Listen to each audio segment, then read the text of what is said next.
It's time to talk sports. It's Hacksaw's Headlines, a panorama of the world of sports, stories, comments, and opinions. Now, here's iconic sports talk show host Lee Hacksaw Hamilton and co-host John Riley.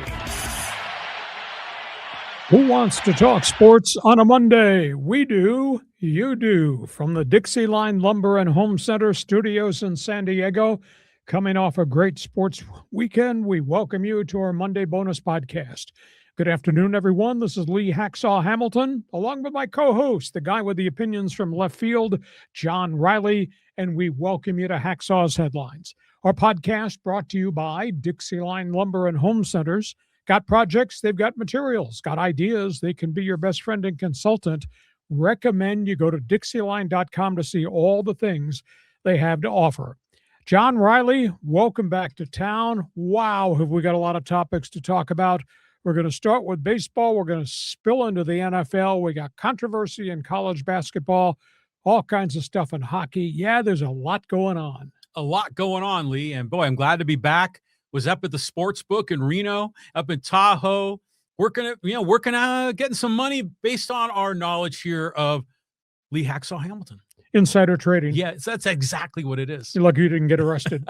You didn't bet very well or came back with no money in your wallet. Right. Hey, listen, we're going to go a lot of different directions on this Monday podcast because we do sports talk the way it should be done. A lot of different topics. Then we express opinions. And when we are done, we invite you to join us on social media and in Fans Forum. And for those that will be watching live stream, how does Fans Forum work? Look at these people, Lee. They're already piling in.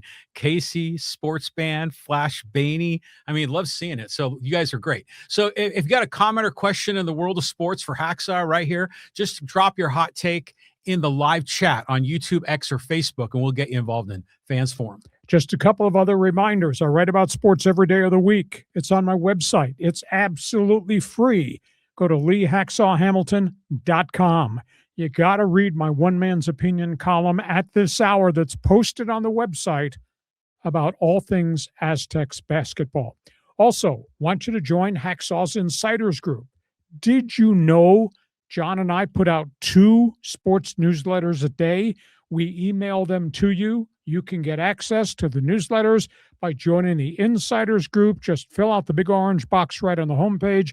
You'll get into the email list. Share, subscribe, tell everybody who we are, what we do Mondays and Thursdays at 1:30. And when you subscribe, you will also get the alerts. Ding, ding, ding, ding. Every time we put some new video up on the website and on the YouTube channel, you will get alerted to that. So there's lots of ways for you to be involved. And by the way, we do this because we love sports. We think it's a pretty good podcast, and it's absolutely free. And the only thing we ask of you is you go find that button that gives us a thumbs up. Find that button that says, follow these guys. Find the button that gives us a 5-star rating, because that really helps us grow this podcast. And we're in our 4th year together telling you what we think and listening to what you have got to say. I'd say the chemistry is pretty damn good. I'd say so. Yeah. All good. It's been fun. This is a great project. I'm so happy to work on it with you.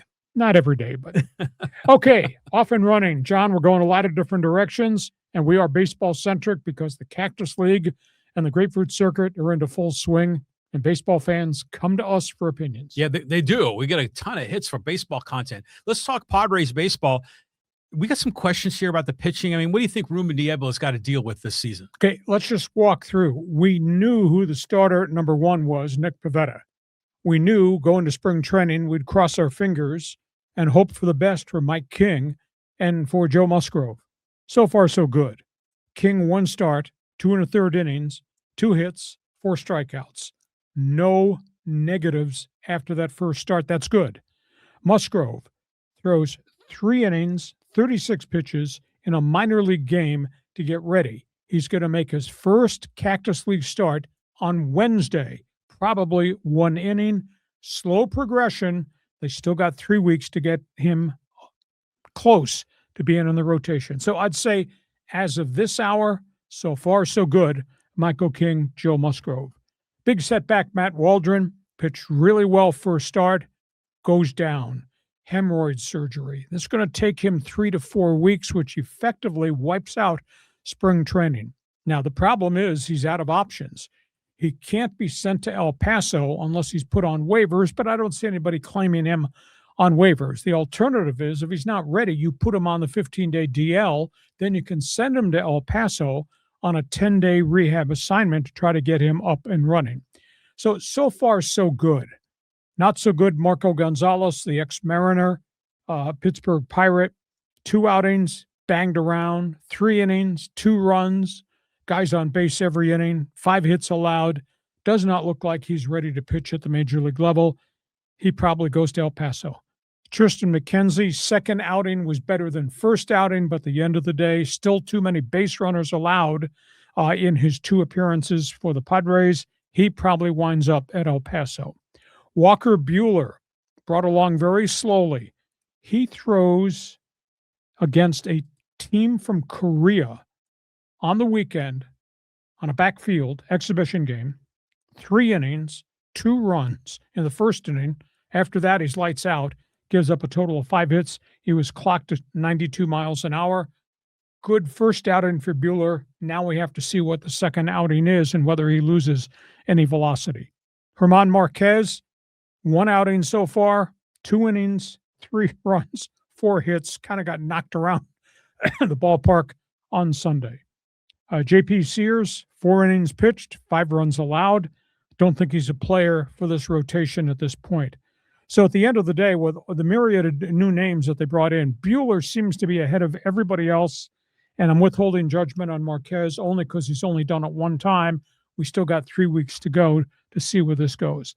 The wild card in this whole thing is Brad Rodriguez. He's been dominant. He's not given up a run, clocked at 97 miles an hour. He looks like he could make this team in some form or fashion. Randy Vasquez, 97 miles an hour, has been dominant in his 2 starts. Jason Adam, ahead of the curve, coming off rehab. He just was clocked at 92 miles an hour through batting practice. They might try to get him into a game sometime in the next 2 weeks. The Korean star is struggling with velocity. Sung Song, he's only 2 for 12 in spring training. He's having a tough time with fastballs. And the Padres went into the marketplace and signed ex-Dodger, ex-Yankee, once promising outfielder, power hitter, Alex Verdugo. He hit 283 with the Dodgers and the Red Sox, but is at 244 with the Yankees and Atlanta in the last 2 years. If he wishes, he probably starts at El Paso as an insurance policy utility man, waiting to see if anybody gets hurt, if a roster spot opens. So in terms of the Padres, positive news with the veteran starters, a lot of iffy news aside from Walker Buehler right now. Really impressed with Vasquez, pretty impressed with Bradley Rodriguez and Sung Song. Just got to be patient because Ha-Seong Kim went through the exact same thing his first year with San Diego. John? Yeah, it's kind of going the way we expected it, isn't it? I mean, we expected that Pivetta, it was going to be solid. We expected that King was on his way back, as was Musgrove. And I think we're going to see Musgrove later this week. So Wednesday. We're going to get a taste of that. But we knew all these guys were gambles. Tristan McKenzie, German Marquez, Marco Gonzalez. And I was watching the game yesterday on the MLB channel. It was for free. It was one of the free games. And, Marquez didn't look spectacular. I mean, he was solid. He was throwing strikes, but he was getting hit around. Did not have velocity. Exactly. So he's not fooling anybody, but you just want one of those guys to hit, right? And if 6 or 7 of them wash out, hey, no problem, no foul. Lottery tickets. Exactly. Yeah. One side note, it looks as if they lost Brian Hoeing for the start of the season. He's got elbow tendonitis. No determination yet whether he's going to get an injection, plasma platelet. This is different because he was out last year with a shoulder. This is a setback for him. Now, if he starts on the DL, that opens the door for Rodriguez, who's just looked electric. And he looked really good in his cup of coffee he had last September. So the Padres have a guy there if Hoeing is going to be on the DL, and I kind of tend to fear that he might be on the DL. Well, there's another young kid, and I can't remember his name, but he was played high A ball and some double A, and he's a relief pitcher. He's throwing around 100. He's smoking everybody. So there's a lot of really good competition for that bullpen spot. But Hoeing, we barely saw him last year, didn't we? Yeah, but when we saw him the year prior, pitched well, and he's a former starter turned into a reliever. So he's a dual guy, but at this point, he's suffered a setback. So that's the summary on Padre baseball. Fans forum chat box is open if you want to talk about the pitching staff, because that's where all the attention is, and your reaction to Sung Song 2 for 12. Sung Moon Song. So I think it's cool to see a fresh face on the team. I'm excited for him. I think if all goes well for him, he could be a real versatile sort of Swiss Army knife, to use in the lineup. But yeah, the dude's got to catch up to the American fastball. And well, apparently what you say, Korean ball is only like the equivalent of double A. So this is a big jump for him. So I'm just rooting for the kid, but who knows what's going to happen. Well, he's not a kid. He's 29 years of age. He's got a lot of experience. No, but he's right. starting to have 3 good years. Just patience. Because the first year Hassan Kim was here, same storyline. Like, what? He hit 202. What? He's not a major leaguer. And then look what he evolved into. So this guy's got a lot of experience. We'll just see where it goes. All things Padres. Fans forum chat box is open. If you have an opinion, feel free to jump on board. And by the way, those of you on this live stream who are huge Padre fans, I want you to go on message boards on everybody's Twitter account and tell them Hacksaw is back and we talk Padre baseball on our YouTube channel. Send that message out to all your Padre friends. From that, we go to what's going on with Dodger baseball. Dodgers. I mean, they got pitching problems too, right? Well, they got some issues now, and we got 3 weeks left in spring training. First of all, Shohei Ohtani is gone. He's gone to join Team Japan in Tokyo. WBC opens the end of this week. It's kind of really interesting. This has just kind of crept up on us. He's got virtually hardly any workouts on the mound. He's going to attempt to throw maybe every other day with Team Japan just to continue his rhythm. They don't know if he's going to get a start once the WBC is over and they come back here. There'll be 1 week left before opening day. So the Dodgers right now kind of viewing Ohtani as a little bit behind a power curve in terms of being in the rotation. We know who's behind the power curve, Blake Snell. Dave Roberts said yesterday there is 0% chance he'll be on the opening day roster. He's going to go to the disabled list. I was thinking about this morning. Blake Snell has had 4 months since the World Series, and he comes to camp with these problems. I just don't understand his off-season training regimen. This is not good, because if he's on the DL, and like I said, he's not thrown a bullpen yet. He's not thrown off a mound yet. He obviously can't throw exhibition games, and the season is 3 weeks away. Is he going to miss a month's time or more than that? Do they really know what's going on with his shoulder? And then the third one, Roki Sasaki got whacked in his first start, could not locate. They have spent the entire offseason, he did in Japan, working on a third pitch. He's not been able to master it. So it does not look like they can send him out as a starter in the rotation with just 2 pitches. So that means either bullpen or Oklahoma City to try to fast forward his development. If that's not enough, Landon Knack, who was an insurance policy starter, had a second bad outing in a row for the Dodgers in the spring. And Bobby Miller, who we saw a year and a half ago and said, wow, he's been shut down. He's got shoulder problems. So the Dodgers, all of a sudden, they got a bunch of issues here. By the way, the Dodgers went back into the free agent market over the weekend, and they signed journeyman relief pitcher Keon Middleton, long reliever, former Angel, former Cardinal, former White Sox. And speaking of newcomers, HYE-SEOUNG Kim, the Dodger infielder who was here last year, he's left to go join Team Korea. He's 6 for 13 in spring training, hitting almost 500 in the Cactus League. And he might be their opening day center fielder. He's played really well out there with his speed, going to chase everything down. and 6 for 13 in the spring. That's pretty impressive. Response to all things Dodgers. You know, when you said there's 0% chance that Blake Snell makes the opening day roster, and I'm just thinking of John Blutarski in Animal House when he got a 0.0 GPA. Yep. Remember that? So I'm not worried about the Dodgers. They got a ton of depth. I mean, it's awful that this sort of thing is happening to some of these pitchers.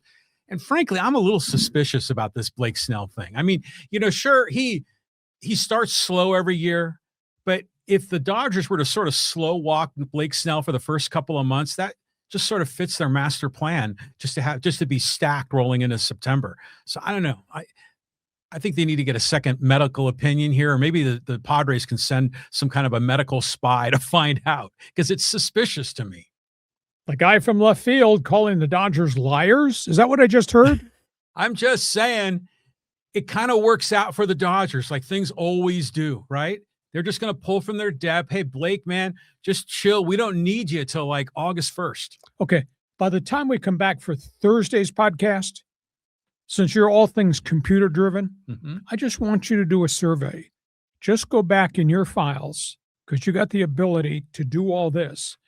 Just pull for me the first half statistics for Blake Snell as a starting pitcher, Padres, Giants, Dodgers, just from April to June 1st, and just give me a number. Yeah. Because it's been less than stellar. I'll look it up. I mean, there's two data points. One is what's the ERA for the first 2 months of the season, but there's also the graph of how many starts, and you know, it starts really low and then it eventually starts climbing because he starts the season injured a lot. Quality starts. Yeah. So the whole thing, I mean, we could do some analysis on it. I'm just saying it sets up well for the Dodgers if we welcome Blake back in the second half. Has anybody got a bar of soap you want to send us and wash his mouth out?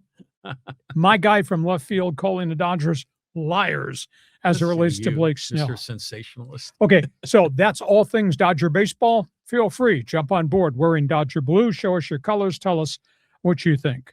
Let's talk about the Angels. Yeah, these guys are looking for arms too. What's going on, Lee? Oh, my goodness. Search for pitching. They just don't have enough. They have a lot of pitchers, but they don't have the right pitchers. Their number one draft pick, Ty Bremner, has really been pushed to the front. They want him ready to pitch. He's not ready to pitch. They're trying to teach him a slider. He's kind of like the Sasaki situation. Doesn't have a third pitch yet. He's not pitched in a Cactus League game yet. Now, he's a number one draft pick. He's been clocked at 98. This is the kid from Cal Santa Barbara, was number one pick last year. I remember. This kid's got great skill, but they're trying to teach him a third pitch. He's not ready yet. Caden Dana, who was supposed to be the top AAA pitcher, has not pitched at all. Found out this morning he contracted mononucleosis in January, and he's done hardly anything at spring training, so it looks like he's going to be behind the power curve. The collection of veteran relievers that they signed all pitched yesterday. Pomerantz, Yates, combined 2 innings, gave up 3 runs, 5 hits. Not good. Good news, Ben Joyce, former number one draft pick who missed all last year, shoulder surgery, thrown a full bullpen, looks pretty electric. Robert Stevenson, another reliever coming out of elbow surgery, he's thrown multiple bullpens. He looks okay. Alek Manoah's had 2 impressive starts. So it may well be that new pitching coach, who's got a world of experience, a.k.a. Mike Maddox has had great input into Alex Manoah. His last start, he threw 3 innings, no runs, 1 hit allowed. Grayson Rodriguez, Orioles, came here in the trade, 1 2/3 innings, 3 walks, base hit. Control, a bit of an issue for him. So they still got 3 weeks to work out Rodriguez and to build on what Manoah's done. Still don't think that the Halos have anywhere near enough pitching. And Mike Trout is not hitting at all in the spring. It's bizarre. It's like the injuries just have crushed him. His batting average is .222 after last year's bad season and the year before that's bad season. It's like he can't get around on pitches anymore. So that's not good news for the Halos. So that's the Angel update. Wish it was different. I guess we can hold out hope that Rodriguez and Manoah are going to take a step forward and make a difference in the rotation, but I just don't think they have anywhere near enough pitchers. No, but they signed a lot of guys. It's kind of like how the Padres are filling up the bottom end of the rotation. They're signing a lot of these dudes. Hey, Pomeranz, Yates, they used to be good. Maybe we can strike gold with them again. So it doesn't seem to be working. But I just remember in one of the interviews that Artie Moreno, when he was discussing the roster and the controversy if they should be spending money on free agents, he said that they really want to develop their young talent. And he really thought Mike Maddox was a brilliant hire for that coaching staff. Yeah, that was the press conference last week. We also made the comment to our fans, their big concern, affordability, not winning, which I don't buy. That was weird. But, and he also made the comment about the farm system. Yeah, but the farm system is ranked 28th in Major League Baseball. Yeah. Which is not good. No. So that's where we are, all things Angel baseball. Question. Help me with my memory here, because we know Mike Trout, he's been hurt a lot, but I know there was the back and there's been a wrist. I mean, what if you were to point to all the points on his body? He's had everything. It seems like it has been, yeah? Shoulder, calf, bad calf injury, wrist, running into walls. He's not hitting at all. Occasional home run, but at the end of the day, maybe there's just big attrition there because he's had so many injuries. Everything about this story about Mike Trout is just so sad. Yeah. I mean, he should be one of the greatest players of all time, but plays for a terrible team with terrible ownership, and now he's been hurt so much. Is he going to be fading out, honestly? Do you think it's coming near the end of the finish line? I hate to say this kind of resembles an Anthony Rendon contract, but he's such a good guy, Mike Trout. Yeah. So it's just so sad that he's never been what we all thought he could be. Well, we all thought what he gave us the first 5-6 years of his career was spectacular. Oh, I agree. Last 3 years, holy cow. So we'll reserve judgment. I'm not going to criticize him because if injuries have taken the toll, then that's baseball. Injuries have taken a toll, and they're still on the hook for probably another 5 years of his contract. Wow. And he's such a good soldier. Last, Angel fans, feel free. Your Fans Forum chat box is open. Last topic on the table, MLB Notebook. Yeah, we're going to start it off with the Twins. This is an awful story. Remember this left-handed pitcher? He pitched here for a short period of time. He's pitched for 7 clubs. Dan Serafini, sentenced to life in prison, retired from baseball, murdered his father-in-law, critically wounded his mother-in-law in a big dispute over family wealth. The family lives in Lake Tahoe. He went up there, got involved in a brutal argument. The relationship that Serafini's had with his in-laws has been terrible, and he killed them. Killed one and critically wounded the other. And anyhow, he was convicted and has been sentenced to life in prison with no parole for what happened in Lake Tahoe. Ooh, what a stunning story. Hey, guess who's back? Toronto, Max Scherzer. Hey. Signed him to a contract, went out, pitched his first exhibition game this coming week. Career record 221, 117. Damn good. He's a modern-day version of his buddy, Justin Verlander. Both are north side of 40 years of age. He's had a lot of injury problems. Shoulder, had a wrist injury, but it looks like he's totally healthy. So he is signed with the Blue Jays as maybe being their 4th or 5th starter. Yankees, who've been really inactive all offseason, went out and signed Randall Grichuk, former Arizona Diamondback, former Angel. Guy's been all over Major League Baseball. About a 250 hitter. He's got 212 career home runs. So Grichuk goes in as a right-handed bat, opposite of Trent Grisham, the left-handed bat, first guy off the bench. So that might be a decent acquisition. And the last one is that umpire, Bruce Fremming, passed away. What a fun guy. Big, jovial, opinionated. Age 86, has passed away. Spent 17 years as a Major League umpire, worked 5,100 games over the course of his career. He umpired 11 no-hitters behind home plate in his career. That's pretty impressive. A very sad story. He had retired and had kind of become a public speaker, a baseball ambassador. He fell at his home, hit his head, an internal bleeding, and they couldn't stop the bleeding because he was in blood thinners because of age 86. Oh, And a really nice man, fun man, very opinionated man. Don't get in his face. He'll run you.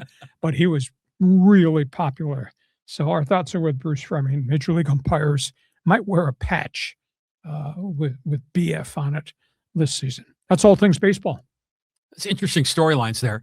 The Bruce Fleming thing is, I know that name. I know he's an umpire, but I could never pick him out in a lineup, you know? Well, he's the second biggest one to Joe West. Okay, he's one of the big guys. Cowboy Joe. Okay. But in a way, that's a good thing that I don't really know the names of the umpires, because if I know who they are, you know, and I could spot them in a lineup, then that means we have problems with the game. Well, there are a few that we know the name of, but we won't mention them right now. Okay. And then the Serafini story is wild. I mean, just somebody, you know, going off and taking out your in-laws. And, you know, we all have a little stress with our in-laws from time to time, but nothing like that. But I was talking with one of my buddies over the weekend, and he's a big Giants fan. And we were talking about Serafini, and he's like, who did he play for? And he was telling me, no, he played for the Padres for a while. And I go, God, I could have sworn he was on the Giants roster like 3 years ago. And I couldn't figure out why I was so confused. And I finally put two and two together, and I was confusing DeSclafani with Serafini. You're considering the left-handed starter with this left-handed reliever. So it was a different guy. But, I mean, what a bizarre story that's. Just terrible. Yeah. Life in person. Okay, you're a baseball fan. We've just batted leadoff for you. It's your turn. Throw us a high, hard one. Fans Forum chat box is open. We're going from that. Let's talk college basketball. Wow.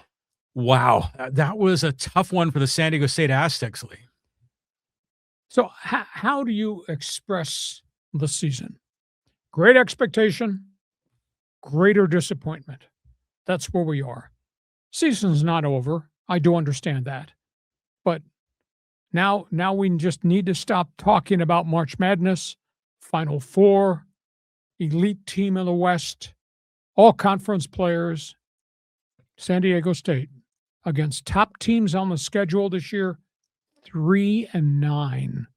Who would have ever thought that? At the end of the day, this is more than just the injuries that have spilled into this season, suffered by Magoon Gwath last season. It's more than that. It's the hot and cold scoring performances of Miles Bird. It's the inconsistency from the three-point line. It's some nights the bigs play really big, other nights they get pounded on the boards. And it's the loss of their personality on defense. Their defense would be in your face from the opening tip-off, cause havoc. And instead, we've got games in which teams are hitting 16 threes against SDSU. Nothing's worked. There's been no consistency at all. Do they play too many guys? Well, they got so much raw talent. But a lot of those guys have bailed them out of some other bad games when some of the stars didn't play very well. It's weird to be talking in this tone about a team that's 19-9. But they're 19-9, and the expectation level was through the roof. Yeah. So injuries have changed it. Underachievement, I think, to a degree has changed it. I just think it's an isolated one-off that Brian Dutcher has gone through. You know, the loss to New Mexico is the epitome of everything that's happened this season against good teams. 11-point lead gone. 9 for 31 on threes. 9 missed free throws. 23 fouls allowed that team, the Lobos, to have runs of 9-0, 11-0, and 17-7. Defense? Where's that? Lobos had 42 rebounds against San Diego State's bigs, killed them in the paint. Lobos were 25 for 36 on free throws. 3-9. Bad loss to Troy. 2 losses to Grand Canyon. Got beat at Utah State, New Mexico, Colorado State. Got to go to Boise on Tuesday. There's no consistency at all to Aztec basketball. To me, it's just a one-off, just a very, very strange season. Can they run the table in the Mountain West Conference tournament? Well, part of me says neutral floor, yeah. But part of me says there's too many glitches here. I don't see check marks here that say they're going to win this category because they haven't won any of these categories consistently. That's what I say. What do you say? Yeah, we're spoiled here, aren't we? Well, we were. And we just expect so much from this team. But yeah, it has been a disappointment, man. You speaking the truth, You preach, read my brother. one man's opinion column today. Yeah, it's well done, and it's been one of those seasons. And, to your point, guys that they've kind of now benched, like Jeremiah Oden, saved their butt in one of those games. Remember, he showed up in the third overtime and he shouldn't have been eligible to be in the game in the first place. So that game in the pit, man, they got worked, I mean, they had that big guy, from Eastern Europe, that was their center, that was just a beast. And our guys just didn't play tough enough. And you'd watch the game and New Mexico get the offensive rebound. And you're like, oh my God, and then Bird was streaky. He was hitting some threes there, but geez, you watch the arc on that shot. It almost hits the scoreboard by the roof before it comes down. But they got screwed by the ref at the end too. That trap, they had him in the corner. That should have been Aztec ball, but still, it's on the players. They only shot around 39%. But I'm thinking from the free throw line, they were like 60% or something. They missed 9. Yeah, out of like 23 attempts. I mean, they miss almost half. I mean, that's not going to get it done. Just not the same program right now. So they got 2 games regular season left, and we'll see what happens in the Mountain West Conference tourney. But there's some pretty good people in the Mountain West Conference right now in basketball. Oh, yeah. And then, UNLV and Reno, even though they're kind of middle of the pack, those are guys, they could take out one of these top teams in an instant. Well, it had upsets any Thursday, any Saturday this winter. Look on the Mountain West scoreboard, and somebody got beat that shouldn't have gotten beat. Yeah, exactly. So the tournament's going to be a lot of fun, but geez, the Aztecs, it's such a golden opportunity. It's just, so they're going to have to run the table in the Vegas tournament. Aztec fans, friends, and alum, go to my website, LeeHacksawHamilton.com. Read my one man's opinion column today. It's right there on the website. And feel free, jump on board. Fans Forum chat box is open. Last topic on the table as it relates to hoops has to do with the Lakers, the NBA, WNBA. Let's start with the Lakers. Yeah. Is this an elite roster league? No. Thank God that Sacramento and the Washington Wizards and Utah are in the league. The Lakers got all kinds of problems. They've lost to Portland twice. They lost to Atlanta. They lost to lowly Charlotte. Get this.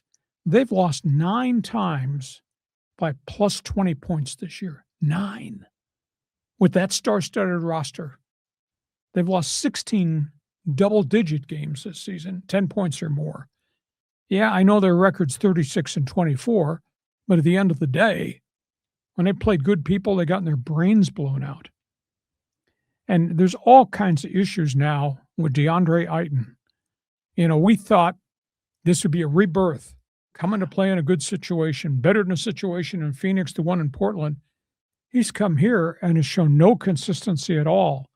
And now there are all kinds of reports that there's just been a total disconnect in the organization with Pelinka and J.J. Redick towards their center. Total disconnect. He refuses to be the rim protector that they really need. That he's a, quote, unserious player. That he just doesn't have the heart to do the dirty work inside. He's just not locked in on a game-by-game basis. I've seen games where he's had 24 points and 13 rebounds. And I've seen games he's played 24 minutes and had 1 basket and 3 rebounds.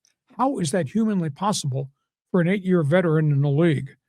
This is not worked out.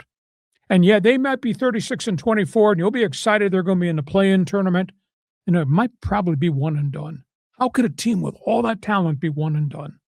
Just absolutely amazing. That's the story from the Lakers right now. As bad as that is, they're sitting in the number 6 spot right now in the Western Conference. Yeah, but so you still play some people, and you could still fall out and be in the play-in game.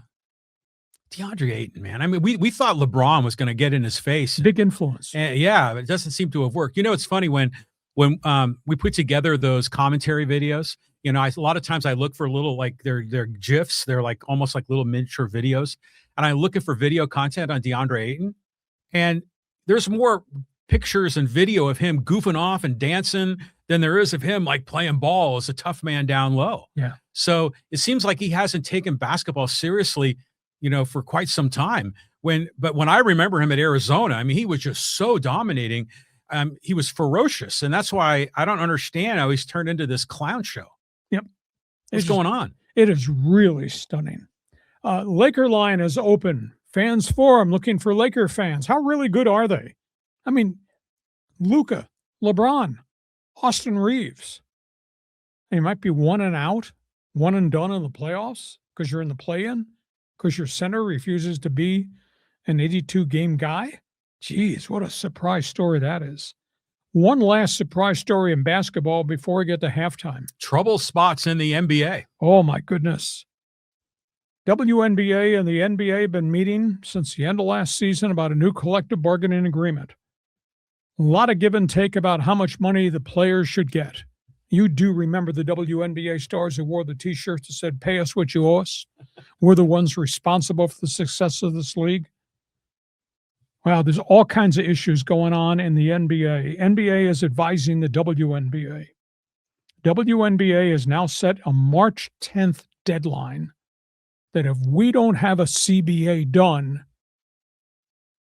we don't have time for a draft. We have no time for free agency. What kind of time we're going to have for training camps?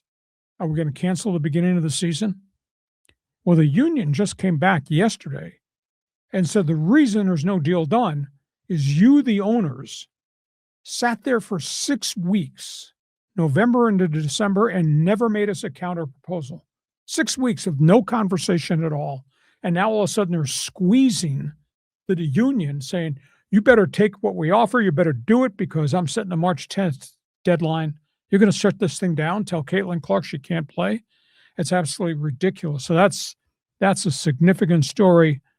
The union is feeling like now they're trying to squeeze us and screw us. And they went 6 weeks without making an offer.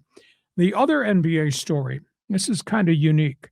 You know, we've gotten into this conversation about tanking and all the problems that NBA has with 8 to 10 teams giving up on the season, trying to get into the draft lottery and get what will be a blue chip draft pick. Now, we also know they changed the rules because they were concerned about your favorite term, load management. That teams are just intentionally giving star players nights off and how unfair it was. Well, they inserted what's called a 65-game rule, that if you're a veteran player and you're in the running for a postseason award, you have to play 65 games. Well, now we're sitting here because of the rash of injuries, and Shai Gilgeous-Alexander might not be eligible for the MVP. Victor Wembanyama, Nikola Jokic might all be out because they play less than 65. Each one of those guys has had major injuries this season. So now the NBA has kind of got his backs to the wall with the 65-game mandate, and you're going to have some other guy win the NBA MVP rather than one of their legitimate stars. Wow. You got to show up, man. You got to be playing. But if you're hurt, you got something significant. Well, I know, but if I mean, I'm just going to use baseball as a benchmark, but if you aren't having an MVP season for the first half of the year and the second half of the year you're hurt, someone else is going to win the MVP. I mean, that's just the way it is. So I like that. I like that 65-game minimum to qualify, but that's only going to motivate a couple of people. You know, it's still a tanking problem. They got bigger. They have to figure out better solutions to it. I think the draft lottery going to one ping pong ball makes a lot of sense. So that's all good. And the WNBA, man, you're going to screw this up. They are, and it's tough because it's not like the women have like another competitive league to go to. So they don't really have a lot of bargaining power here. So seeing the WNBA teams, or which mostly are NBA teams, right? Kind of slow walk this thing. It plays to the owner's advantage, and it's frustrating on the players. But to your point, they got the draft coming up, and they're going to force the union to have to make a rash decision. Yeah, they've offered them a nice chunk of change, but they haven't offered them long term. If I'm the union, I come back and say, okay, we'll take your last offer. We'll just do a 2-year extension. But there's not enough history in this league because we're at an inflection point where the WNBA had very little ratings, and Caitlin Clark and Angel Reese show up and everything blows up. I don't know if they've really sort of hit their equilibrium on what they think their revenue and business model is going to be, right? I mean, because it's still like doing a lot of volatility in good ways, getting more and more viewership. Yeah, but the amount of the revenue that's stormed into the league in just the last 2 years is phenomenal. And the players have the opinion, you have grossly underpaid us for a decade. We want a bigger chunk right now. Yeah. I mean, it's reasonable for them to say, okay, we'll give you a bigger percentage of the take, but if they've only had like 2 or 3 year run of big ratings, I don't know if it makes sense for the league to commit to a 20-year deal. Well, you commit to a 5 or 10-year deal, but this trying to grab them by the throat and say, March 10th, what are you going to shut the league down March 10th? Yeah, that's coming, man. It's kind of nasty. Hey, we are at halftime. You got comments? We'd like to hear what you've got to say. Podcast brought to you by DIXIELINE Lumber and Home Centers. Lots of reasons for you to go to DIXIELINE. One of the things I like, John, is the tool shop. My goodness, for the do-it-yourselfers out there that like to build in the garage, do things in the house, do things on the back patio by the pool, the tool shop at DIXIELINE is spectacular. Yeah, you know what's great about the tools at DIXIELINE? Because not only can you go in there and get all the great names, brands like Milwaukee and DeWalt, and they've got all of the displays. There's Bosch up on the screen. Got all the big brands there. But what's cool is that the power tool companies will send their van out with all the new products. They have these demo days.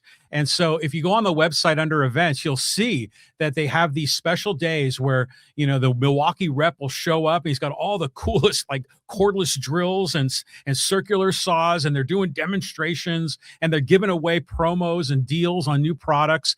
Those are usually special days. And I know the guys in the contracting business, they're loyal to their brand of tool, just like sports fans are loyal to their team. So if you're a do-it-yourselfer, you love tools, go to DIXIELINE.com, find out all the things they have to offer on the tools section of each of their stores.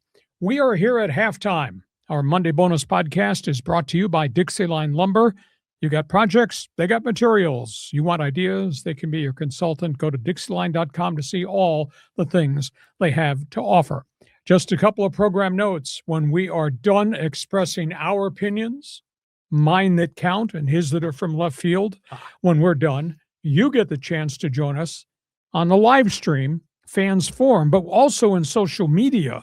John, if people watch us after this is off and goes back onto the YouTube channel, they can still participate and get a question in for the next show we have. Yes, so many ways to get involved. So if you're watching the live stream, just type in your comment or question in Facebook, X, or YouTube in the live chat. And then if you just leave a comment on a video, usually we go hunting for comments on YouTube and Instagram.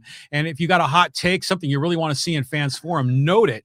And we'll try to get you involved there. And it just will carry over into the social media section of Fans Forum. Yeah. Fans Forum, social media coming up right at the end of our live stream podcast. A couple other items. I write about sports every day of the week. Have you checked my website? If you love the kind of sports talk radio I did, guarantee you will like my website. Go to leehacksawhamilton.com. It's there first thing every morning. Got to read my one man's opinion column on Aztec basketball that I just posted today. Also, when you go to the website, you can register to get on the email list. I have a big orange box on the homepage. And what you do is you register, get on the email list. John and I send out 2 different newsletters a day to everybody that's part of the Insiders Group. Invite you to do that. Want you to share. Tell everybody what we do Mondays and Thursdays at 1:30. Subscribe. When you subscribe on the YouTube channel, every time we put additional videos up, one man's opinion columns, things of that nature, video clips, you'll get the alert that it's up there. Want you to join me on Twitter, social media, become part of Hacksaw's Twitter all-star team. You can just type in my name, Lee Hacksaw Hamilton, hit the follow button, or Hacksaw 1090. Hit the follow button. That way you'll get to participate in all the Hacksaw mini polls that I put up there virtually every night. And you can help us grow this thing a great deal because we work really hard at this thing. We're in our 4th year. We have almost 10,000 subscribers and followers. Go find that button, thumbs up, hit the follow button, or give us a 5-star rating. Helps us grow this thing immensely.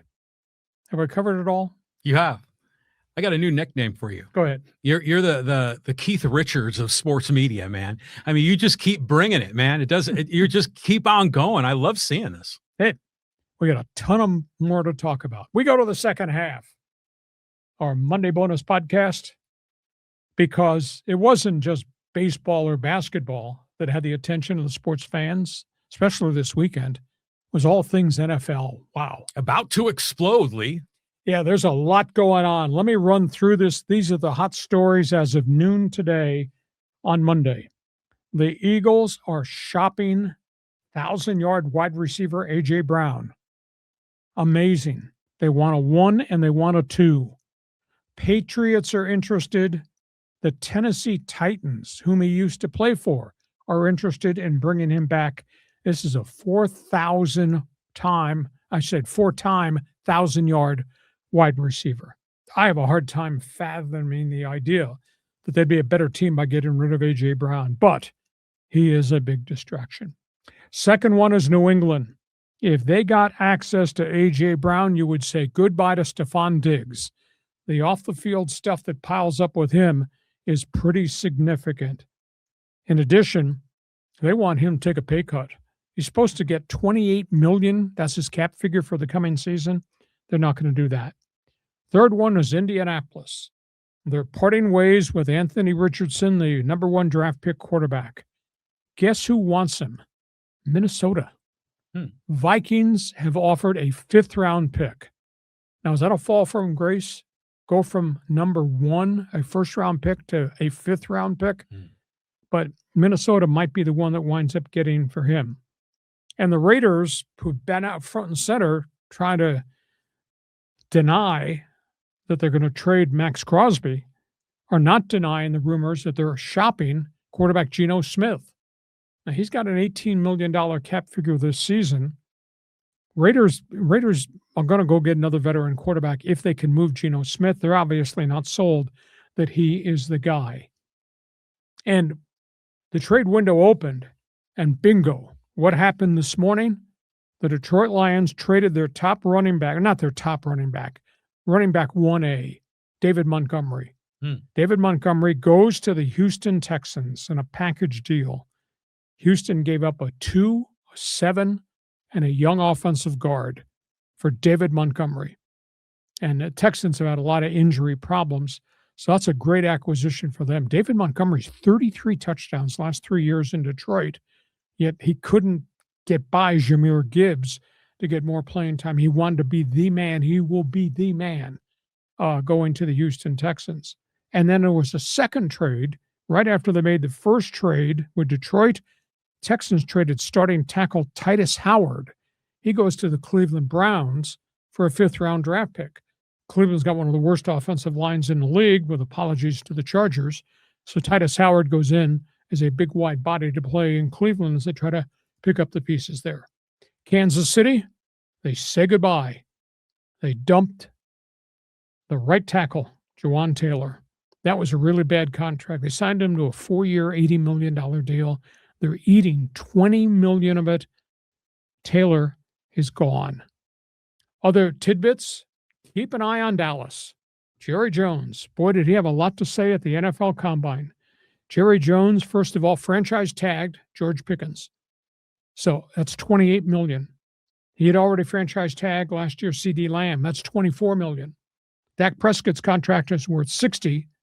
Ty Smith, the tackle, is worth $23. They got so much money tied up. They are like $60+ million over the over the salary cap. But they're going to renegotiate a whole bunch of these contracts down.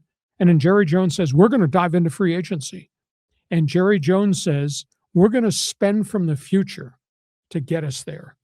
And what that means to me is they may trade one or both of their first-round draft picks this year to go get more instant help because they think they're that close to being a really good football team. So that's a really intriguing story there from the Dallas Cowboys.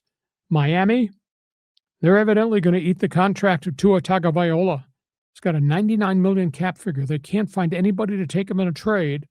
They're going to cut him with an effective date of June 1, which means they take the $99 million, they cut it in half. So they take a 45 cap hit this year and like a bigger cap hit next year to get to the $99 million total. What a disaster. The Chargers, this is really interesting. Joe Ortiz has talked openly about what they need to do and what they're not going to do when he was at the Combine in Indianapolis. He's got a decision to make at left guard. Zion Johnson's a walk free agent, played better last season, played terrible the year prior. His price tag's $20 million, and Joe Ortiz says, I'm not spending $20 million on that player. So it may be the Chargers may have 3 holes in the middle of their offensive line. They may have to replace Zion Johnson. They're going to replace the center who's retired, and they're going to release Mekhi Becton. Chargers have 3 holes in the interior of their offensive front. Holy cow. And on top of that, Ortiz has got to decide, am I going to pay Khalil Mack $20 million? Am I going to pay Owe $24 million? Because that's the price they're going to get if they get on the open market. So suddenly the Chargers have all this money, are trying to reel it back in and say, we can't spend it all on these guys. So the Chargers just don't look like the same team.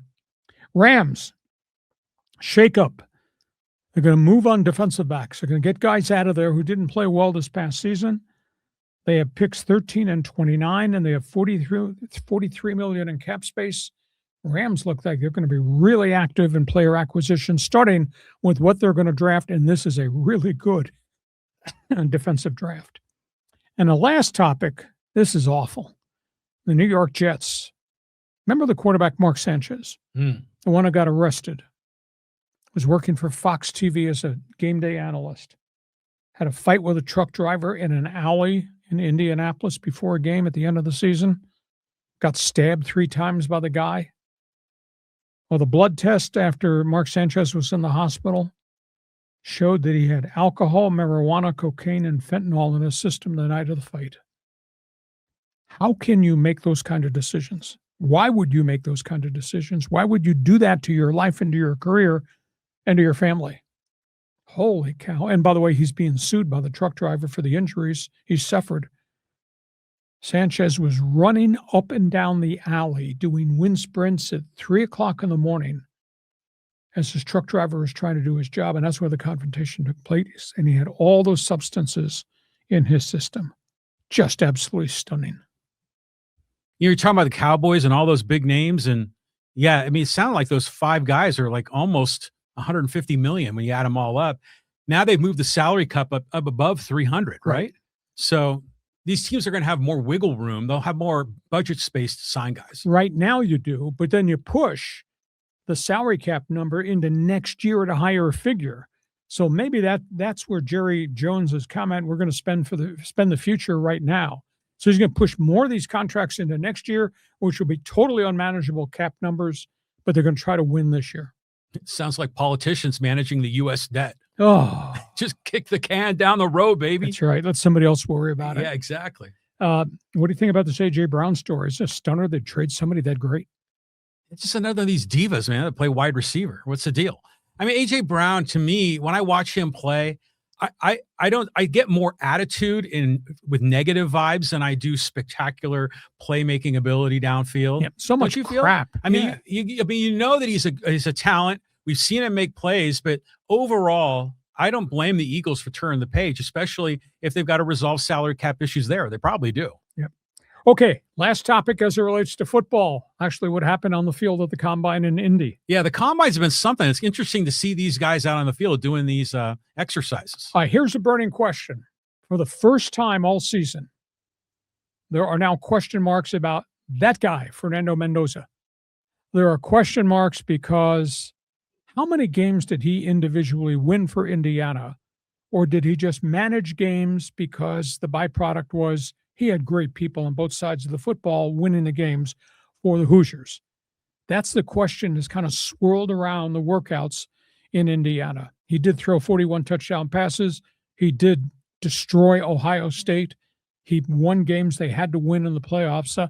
I don't know if the critique is fair, but he doesn't dazzle you statistically, but he just manages games and then makes the plays at the end of games to win. So that's odd. But, you know, there are 8 teams that have quarterback crisis in the NFL. there might not be another number one draft pick at quarterback on this draft board. Nobody really knows Ty Simpson from Alabama because he was so up and was so down. Carson Beck, Miami, he's got a history of turnovers. Trinidad Chambliss from Ole Miss is not even at the combine. He's still involved in litigation to try to get the extra year of eligibility. And Drew Allar from Penn State, fractured ankle. He can't work out. And how good was he? He was okay. So, I don't know. And by the way, speed kills. And they did all the clocking, all the timing. Ohio State's track team showed up. My goodness, the Buckeyes were unbelievable. Lorenzo Styles, cornerback, ran a 4.28. Arvell Reese, a linebacker, ran a 4.4. Sonny Styles ran a 4.4. Just amazing what the Buckeyes have. Top defensive lineman was David Bailey, Texas Tech. Defensive end, he ran a 4.4, that's pretty unbelievable. The Notre Dame running back, Jeremiah Love, was the fastest, 4.36. That kid looks like a stud. Wide receiver, Mississippi State, Bren Thompson ran a 4.26. And here at home, Chris Johnson, Aztecs, 4.43. That's pretty legitimate. So speed was everywhere at the combine. That was the whole story. Defense, no quarterbacks, and speed kills. Yeah, interesting. I mean, Fernando Mendoza, a guy to root for. But yeah, he only had that 1 year. He played okay at Cal, I guess. But that touchdown pass he got at the end of the game against Penn State was huge. Yep. I mean, he got a great receiver catching the ball. So we'll see if he's number one overall. But here's a trivia question for you. And I just learned this morning. Why, when they do the sprint, why is it a 40-yard, or excuse me, a 40-yard dash? 40 yards. Why is it 40 and not 50 or 100? Do you know why? I don't know the true explanation. It's just explosive guys get off the line of scrimmage, and what you do in 20 yards is going to impact if there's yards after catch, etc. Well, it's you say, okay, yeah, maybe you would say it's the 40 yards is the relevant yardage for an NFL player, to your point about explosivity. But really what this is that's the distance that typically a gunner would have to run on the punt team, from the line of scrimmage to typically where the punt returner is standing. And so I learned something today on that. I didn't know if you knew that one. No, that unique. But 40-yard times, that's only a piece of the equation. Are you smart? Are you dedicated? Are you a student of the game? Are you physical enough? There's a whole world of wide receivers that ran 4.29s that busted out, did absolutely nothing. What's the name of the test again that they take? It's got a funny name, I remember.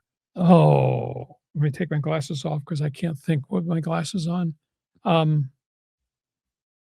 Wonderlic. The Wonderlic. Yeah, that's the one. But anyway, it's just fun. I mean, I was up in Tahoe, Reno over the weekend, and when we were in the casino, they had the combine up all the time, so it's kind of fun to have air in the background. And some of those drills that those receivers do are kind of really interesting, the way they catch the ball and keep running. And if you're a football nerd, man, the combine is a great event. Oh, you have to be a football nerd to want to watch that for 5 straight days. Well, yeah. There's guys that live for that. Oh, exactly. And this is their time of the year. Yeah. They are the specialists. So that's all things. What do you scramble and find on your phone? Just trying to follow up on something here. Okay. So we go from that. Final topic on the table. Yeah, we're going to the high-speed SportsWire, the LA Kings. Yeah, we got everything to talk about. He was there for 2 years. His composite record was 93, 58, and 24. And nobody had a good thing to say about Jim Hillier. They finally removed him as head coach after they got beat at home by Edmonton 8-1. Bad game plan. This season, they've won only 24 of 59 games. They gave them all this firepower on offense. They're 29th in the NHL in scoring. And at the end of the day, he was trying to impose a defensive style on the Kopitars, the Fialas of the world, and it didn't work. And they got rid of him. They're 5 points or so out of a final playoff spot. It's obviously time. The burning question, I mean, whose fault is this? Is it Hillier and his inflexibility? Is it on the players not to do what needs to be done? Is it on the former general manager, Rob Blake, who hired Hillier? Is it on Ken Holland, the current general manager? Is it on Luke Robitaille, the president? A lot of heat being directed at everybody with the LA Kings. NHL, Friday. Holy cow, trade deadline. My, oh my. There are big names everywhere on the trade block. New York Rangers are continuing to shop all their goal scorers, and the latest is Vin Trocheck, whose second leading goal scorer, might move him to Minnesota Wild. Vancouver appears to be ready to take this thing to the base and try to rebuild. They're shopping Elias Pettersson, big Scandinavian center who's making $11.8 million a year and just hasn't scored goals.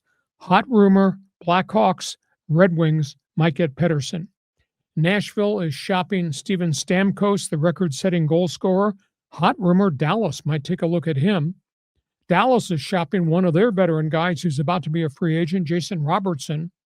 Maple Leafs, and this is the guy that I really like, they're shopping right winger Bobby McMahon. He's a kid out of Colgate. He's a grinder. He scores 20, 25 goals. He's a tough guy. He's about to be a walk free agent. Montreal is shopping Patrick Laine, once upon a time a tremendous player in Winnipeg. Calgary is shopping their veteran center iceman, Nazem Kadri. He's kind of a chemistry, feisty, in-your-face guy. Playoff team could really use him. Tell you what, Wednesday, Thursday, Friday, hockey fan, don't miss my website. I'll be writing about it. Don't miss the podcast on Thursday because we're going to be talking about it. I think last year there were like 46 trades in the National Hockey League. It was wild. It was really wild. Briefly elsewhere, let's talk about IndyCar. They opened the season. Grand Prix St. Petersburg yesterday. Guess who won? The guys who won the last 3 points championships, Alex Palou. Right away from the field, 12-second victory for Chip Ganassi Racing. That's a big story. NASCAR, bigger story. Michael Jordan's 23X team with their hot driver, Tyler Reddick, won their 3rd race of the season in the first 3 weeks of the season. Hell yeah. He's won at Daytona, he's won at Atlanta, and he ran away from the field in the circuit of America, the road course in Texas yesterday. NASCAR started in 1949. There has never been a driver that has won the first 3 races of the season. Michael Jordan has done it with Tyler Reddick. Wow. And this comes on the heels of what Michael Jordan did and the antitrust lawsuit. And this weekend, you need to get up and watch it. The Australian Grand Prix, race 1 on the Formula One schedule, and a burning question, who has figured out the new 26 car? The F1 car for this season with different engines, different fuel, different electronics, different aero packages. Is it Lando Norris and Oscar Piastri of McLaren? Is it George Russell, who tested really good at Bahrain last week before the bombs started to fall with Mercedes? Oh, my God. Is it Red Bull with Mad Max, who just is not happy all the time? Is it Lewis Hamilton, whose Ferrari is good one day and bad the next? This is going to be fun to see because this car is radically different from last year's car. And what they tested in Spain, what they tested in Bahrain, it's just really, really been different. Some guys have done well. Some guys have not done well. Some guys did well on Wednesday, faded badly on Thursday, showed up on Friday. Some guys didn't do well at all, like Team Cadillac, whose drivers were last virtually every lap that they tested. So it's going to be interesting. So you're going to get your ass traded at the deadline on Friday? Some people hope so. We got that. We got all types of auto racing to talk about. Hacksaw talks motorsports. Again, I love it. There's a little bit of redneck in me. Yeah, yes. you do. I love it. So what the hell happened to the Kings? I mean, we were stroking them earlier on in the season, how they were at the top of the division along with the Ducks. So what has turned this season? What's doomed them? Is it all on Hillier? Well, he's the one that said, this is my playbook and we're going to play defense first. We're going to make it a center ice game. And yet you got Kempe and Kopitar and Fiala, 3 pretty good goal scorers. And then they make the trade for Artemi Panarin. So they got 4 goal scorers and they're still not scoring goals because he's mandating everybody play at center ice and everybody make sure you come back and pick up the other guy. And it becomes a shooting gallery. They're 29th in the league in scoring, one of the highest payrolls in the league. It's just hard to believe. So I think it was the inflexibility of the playbook. And Hillier was a long-time assistant coach and a nice gentleman. I've talked to him one time. Nice gentleman, very intellectual, but it didn't work. It didn't fit. I mean, if he went to a team that didn't have goal scoring, let him go to Calgary, which has a trouble scoring goals, but plays great defensive hockey. He came to the Kings, LA, all these star players. So I think it's more on the coach and his philosophy than it is on the players. We'll see. They hired ex-Ottawa coach DJ Smith to coach him for the last 25 games of the season. Smith ran Ottawa, got him into the playoffs. They ran a wide open offense. So we'll see if they open this thing up and if things change. Okay, I got a question here about back to auto racing. So good on MJ and his team for like turning this thing around. I mean, getting off to a hot start. That's amazing. 3 in a row. Now, did you see the Aztec themed? Yes, the NASCAR car. Yeah, and so it's got the Aztec logo like baked in, and it's perfect because it's a black and red car.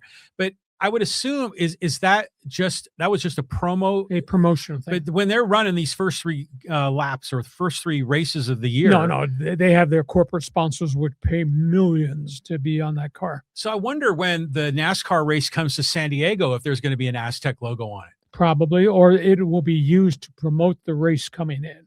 I bet that's what's going to happen as we go towards June. Okay. That's a really good question. But what Michael Jordan has done, they had no success with 23X up until this year, and it's like they turned a light switch. Yeah, you love to see that. Oh, and just again, his success as an athlete, his burning desire to be, a success and never fail, winning the case in court, winning on the racetrack. In a way, it reminds me a little bit about Joe Gibbs, because he's another, athlete, came from a different sport. Mm-hmm. But you were mentioning in the best 15 that the Joe Gibbs team is still real active. But how old is he? I mean, he's got to be pushing his upper 80s. Yeah, because I was going to say that, and I remember him as the head coach of the Redskins in the 80s, and he looked like he was at least 50 years old then. Mm-hmm. Was he? Maybe he wasn't. But great. I mean, he left the NFL. He's had a lot of success for Joe Gibbs Racing at each of the different levels in NASCAR. Yeah, so you love to see the competitive nature of these guys, and it translates into another sport. It is most unique to me because Michael Jordan was interviewed at the finish line right after Tyler Reddick won his 3rd straight race yesterday, and they were just praising him. And he said, all I do is write the checks. I'm a fan of NASCAR. I'm from North Carolina. I write the checks, and my people make it happen. But he's the one that hired the people who hired the people who hired the driver. Yeah, he's playing modest man, The whole pit crew, the whole thing with all the metrics and all the computer stuff, those are really good people that are on that team. And they build cars that don't break. And Tyler Reddick does not wreck. Yeah, it's been an impressive run. But it always goes to the owner. I mean, we see this in a lot of other sports as well. And they maybe see, I'm just letting the guys figure it out. But he hired the right people because we know if they have a bad owner, they'll never win. They'll be doomed. Yeah. And just think of the history. I mean, think about going NASCAR, going back to the days of Richard Petty and Dale Earnhardt and the total dominance. Those guys owned the circuit in that time period. Nobody's ever won 3 races in a row out of the gate. That's amazing. 1949. And it's awesome to see a basketball player behind the whole operation. Michael Jordan. It's a great story. MJ is really something. Okay, that's it. We have completed our responsibility. Now it's up to you to take over this podcast. Podcast brought to you by DIXIELINE Lumber and Home Centers. Lots of locations to serve you. Got projects, got materials. Go to DIXIELINE.com to see all the things that they have to offer. John, the floor belongs to you. Ready, set, go. Here comes Fans Forum. Let's kick it off with our friend Casey. Hey, good afternoon, guys, and welcome back. Hacksaw, I think the Kings firing Jim Hillier had to be done, and it should have been done last offseason. Who do you think they go with in the long term as next head coach? Well, there'll be a lot of coaches, but it won't be till the offseason. They'll make that determination. And, of course, Kenny Holland has a lot of experience as a general manager in the NHL, a chunk of it up with the Edmonton Oilers. So I think they'll look hard, but I think it's got to be somebody with offensive traits because that's how this roster has been built. And it's weird because, if you go back and if you look at Hillier's record, it sounds ridiculous that you fired a guy whose composite record was 93, 58, and 24. but they're going in the wrong direction. I mean, all the mistakes they made in the playoffs 2 years in a row against Edmonton, and then compounded by this year where they've won only 24 or 59 games, just the bad news was piling up on him. And he was inflexible. Yeah, you figure, I mean, the dude is obviously, he was doing everything in his power. It just wasn't working for him. His system didn't work for those players. Yeah, it didn't. Yeah, it's a shame. I mean, but yeah, you got to make the big call here. Someone has to be the scapegoat, unfortunately. Well, I would say scapegoat. Somebody bears the responsibility. Yeah. Good question. Casey, thanks for joining us in Fans Forum. Okay, here's a quick two-parter from Trevin. He goes, hey, I want to talk Padre baseball with you. Yay. And he says, hey, will the Padres have a 6-man rotation? Only depends if there's any setbacks with Michael King or Joe Musgrove. King's first start went well, has responded okay between starts, so we'll see what the second start's like. Musgrove has done everything you can humanly do, including throwing 3 innings last week on a backfield in a minor league game against Seattle. And he's going to make his first start this Wednesday. It'll probably be 1 inning, see how he responds. Then he'll come back. He'll probably try to throw 2 innings. I think effectively Joe's got 3 starts in him before camp break. If there's no setbacks with any of those guys, I think they stay to a 5-man rotation. If there are problems, then somebody else maybe jumps in as the 6th guy. Yeah, I mean, that makes sense. But even if there are no problems with Musgrove and King, it still might make sense to have a 6-man rotation just to let them kind of ease in. Pitch count. Yeah. Now, and meanwhile, it's be fun to speculate who would be the 6th guy because Herman Marquez hasn't shown it. Well, he's only had 1 outing. He's got 3 weeks. Yeah. Buehler's got 3 weeks. I would say right now, those 2 guys are probably ahead of anybody else. Marco Gonzalez, I know, has a deal in his contract. If he doesn't make the roster, he's going to be a free agent. Yeah, but at the same token, nobody's going to sign him. So we go to El Paso and see if he can build on it. Yeah. It's just, it's interesting to think about who that next guy up would be. Whatever happened to Johnny Brito? I mean, didn't he come back from an old He's injury? on the 6-day DL. He's still doing this rehab. Really? Elbow. Yeah. I remember they thought there were possibilities he could be a starter. Might be, but not for the first half of this season. Okay. So that's where we are. I would say 5 if there's no problem, 6-man rotation if anybody gives a little ground, and then just keep an eye on Buehler and Marquez and see if they make progress. Good point. Good question. Okay, here, let's go to our friend Flash Boney. Hi, Lee and John. Welcome back. Father of 13 from the land of enchantment. Have you seen the new ballpark in Ontario for the Class A Dodgers? Talk about state of the art. Thanks, gentlemen. It's really cool. Ontario has had a history of minor league baseball. This, of course, will be in the California League, the A League. The Dodgers going into. It's pretty snazzy. So for the people up in that Inland Empire, that's kind of new. They've had history of decent minor league baseball in the Inland Empire. Angels have had a Class A team there. Dodgers are in and out of there. So this is great that they got a brand new facility, and the pricing, $5 and $10 tickets. Yeah, those communities, those fans are going to love it. Yeah, right on. Isn't the name of the stadium the Epicenter or something like that? No, it's got a different name. It's got something to do with the airline industry. Oh, okay. All right. Yeah. I haven't been to the one on Ontario. I've been to Lake Elsinore. I've been to Lake Elsinore. I've been to other minor league stadiums around the country, but I've heard great things about that group, as far as that league and particularly that Dodger team. There's a local player here in Poway, one of the Nevin kids, is coming up through the Dodger organization. Yeah, I think his name is Kevin. No, it's Kyle. Kyle. And he was playing a lot of games in Ontario. So I think he might have moved up to AA ball by now. So we'll see.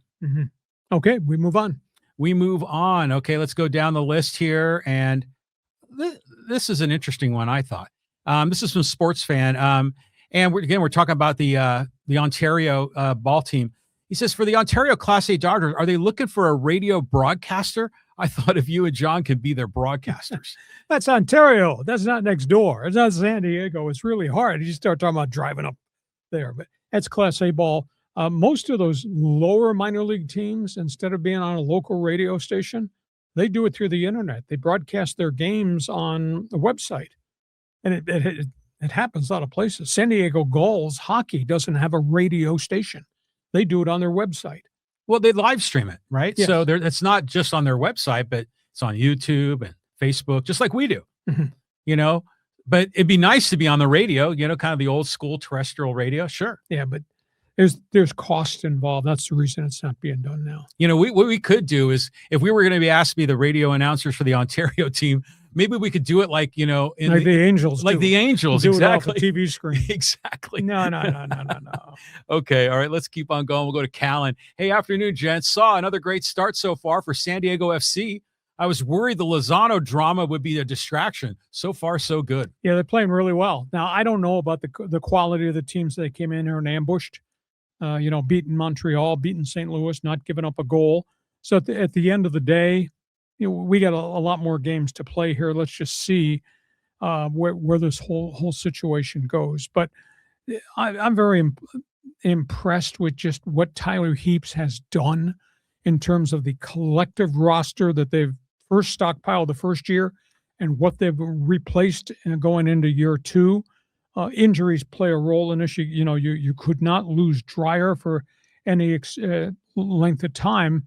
That would be catastrophic. But no, they're just, from a player personnel standpoint, they know the business of soccer. And again, this is just not Heaps, but that ownership, that scouting group, all came from the Netherlands, where they had already had a successful franchise, and they put their academies in place. They've got all these different academies in different parts of the globe. So I've been, top to bottom, everything they've done is first class. And the community, holy cow, is really something.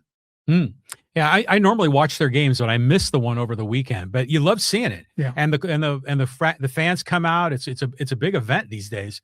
But you know, I'm still learning this roster. I mean, there's a lot of different names and faces here. Well, they brought 5 more guys in, 5 new guys, because they Right. let some guys go. They sold off some guys, etc. But they know personnel. I mean, Pellegrino's acquisition came in after they lost the kid who was here for a couple months and scored 9 goals and then left. Yeah. Went to Philadelphia. Yeah.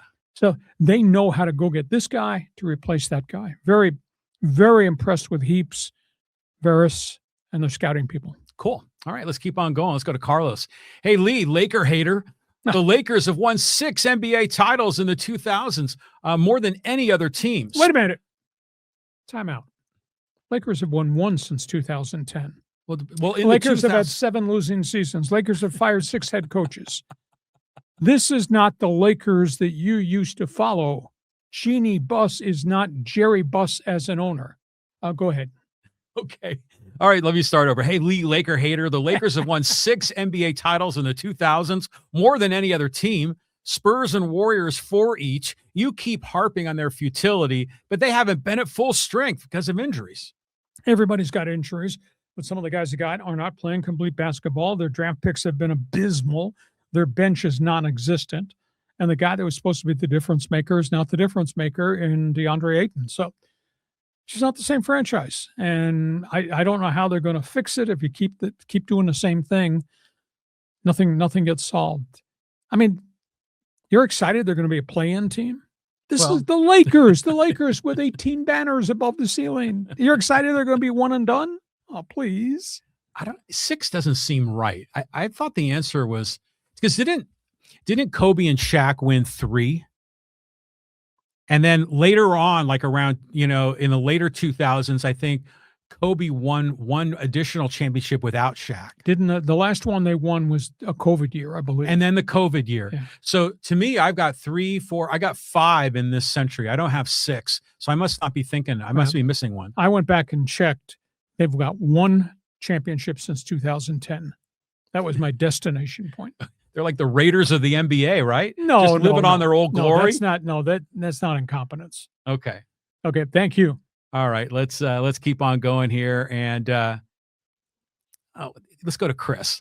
And Chris says, "Hey, what the hell was Mekhi Lemon doing at the combine interviews? He seemed possessed, glaring at the reporters, swaying back and forth. My sources are saying that he was bombed the interview process spectacularly and turned off many potential suitors." That's what I've read too from some of the national football writers that were there, that it was rather an embarrassing thing.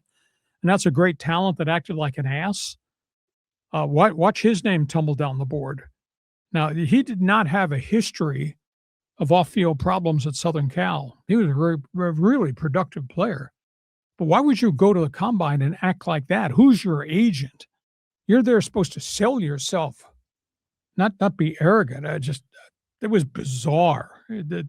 I read a couple stories about it last night. So we'll see what happens now, because you have to change his tone. There will be some individual meetings. There will be the pro day at USC.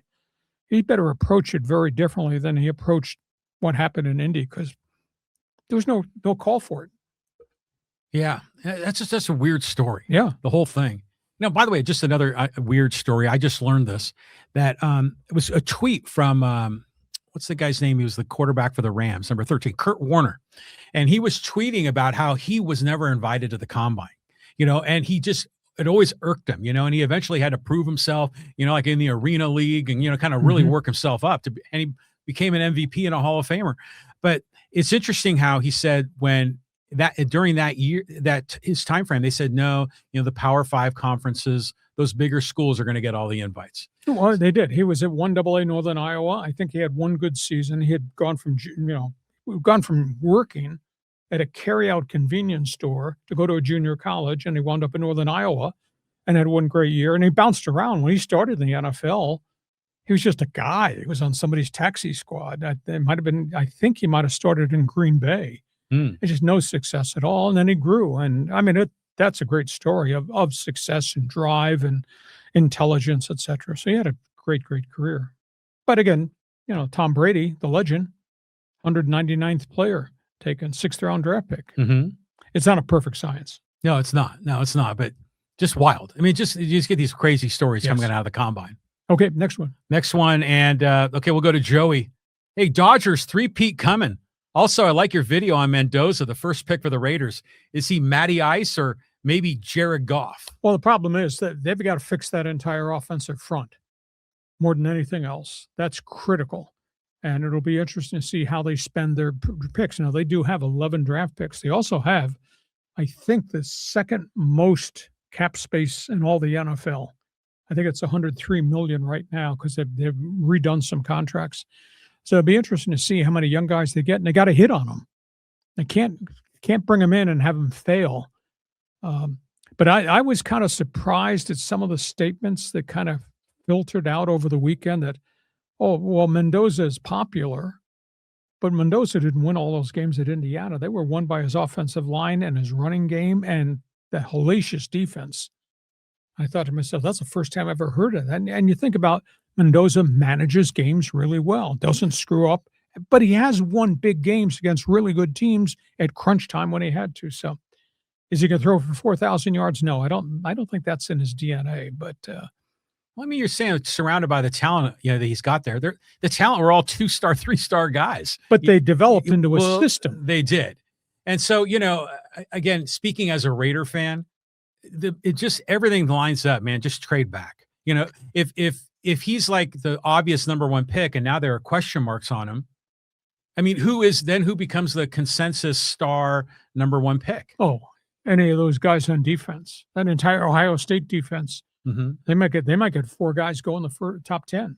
Okay, so there's going to be a new media sensation, that's going to be dominating the league in future years. But I mean, again, if I'm the Raiders, I trade back. I mean, to me, but I'm not. I think Mendoza's legit. I mean, he just kind of came from nowhere. When he came from Cal.